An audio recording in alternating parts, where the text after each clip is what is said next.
are we? Doing good? It's a little hot in here. I myself am covered in like 3 layers here, so I'm running some water. If I have to get it during the service, pardon me, sorry.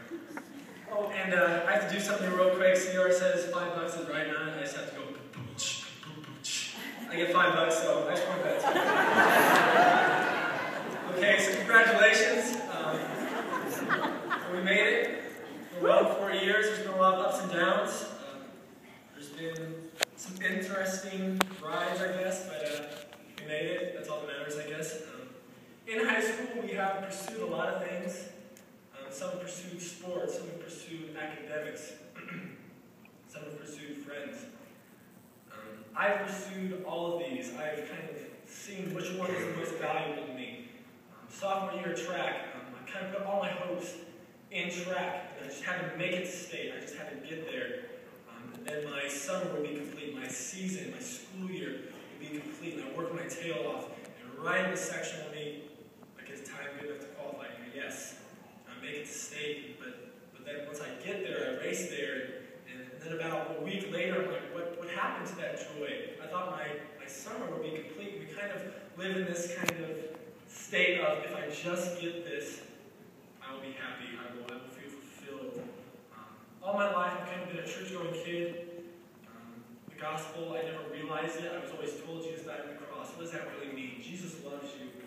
What does that even mean? It never really meant anything. It's just something I knew of. It wasn't until about last summer that I really just, I realized that the gospel pursued me. And it just kind of took over. I realized that the power of someone dying for you, I mean, just really think of that. If someone died for you, I mean, like I said, think about that. For you, that is power. That is power. And I just started realizing, wait, you're saying God that created everything came down to human form and died for me because I do stupid crap. And sorry, I'm not one of these that were crying. It's my dad. But you guys get the gist. You know, there's power in the gospel. There's power. I never realized until the summer.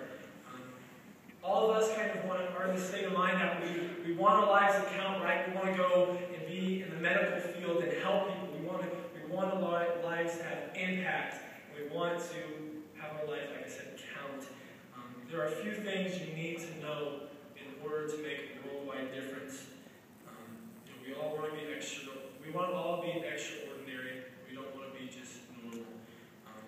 Our lives will not make a difference based on what family we were raised in, what economic status we're in, what your IQ is, what your hair color is.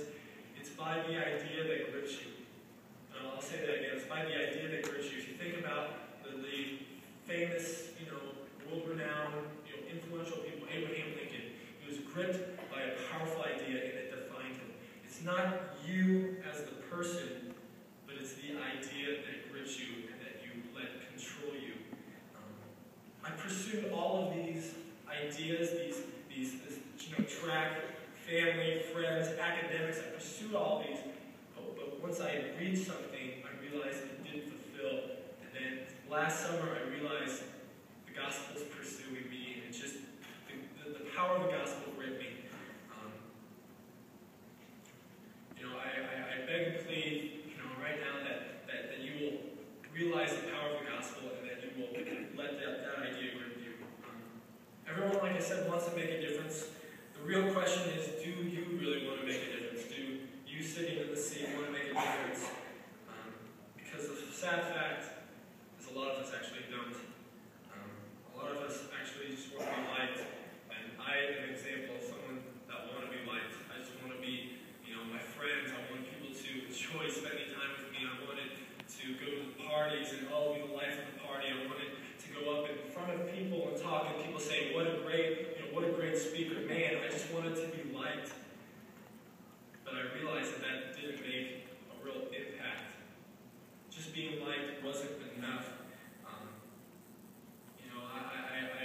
I wish that I would have pursued something. I wish my time would have been valued, or would have been used for something more than the gospel, something that is eternal, that lasts forever. The idea that typically grips the ordinary American is the American dream. Nice car, big house, easy job, long weekends, exotic vacations, early retirement, dying of sleep, and no help. That's typically what everyone wants, but let me ask you, is that extraordinary? Is that something that really makes a difference? Is that really impacting the world? I'm gonna talk about an example that was used by a pastor in Minnesota. He talks about these two women in this church that named Ruby Eliason and Laura Edwards. Ruby Eliason was single her whole life and dedicated her life to one idea: making the gospel known, the message of Jesus Christ known in places of the world that hasn't been preached. And at around 60, Laura Edwards joins her in this.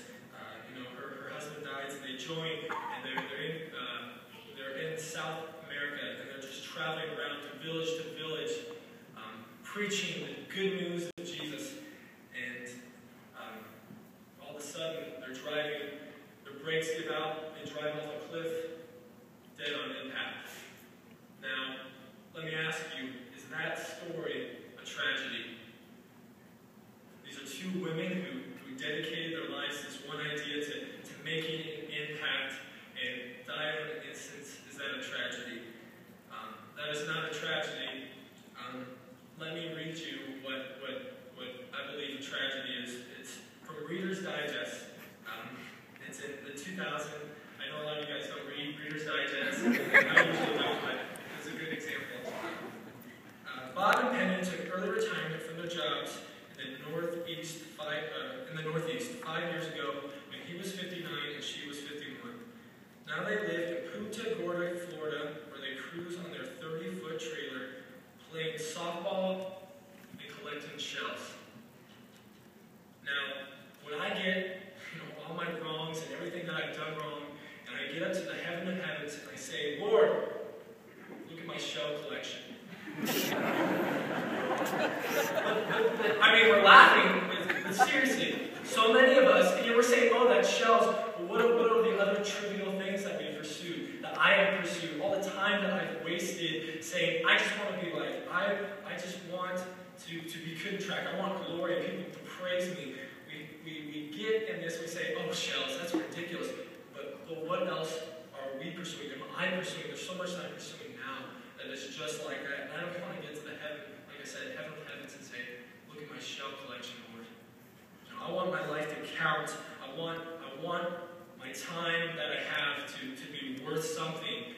And like I said, there's only a few things you need to know to make a worldwide difference. And the only thing eternal that is going to last past just a momentary satisfaction is Jesus Christ. Is ministering to people. Is talking about Jesus. Is being gripped by the idea of Jesus. I know some of us here aren't necessarily familiar with the gospel message of, if you guys want to talk about it or anything,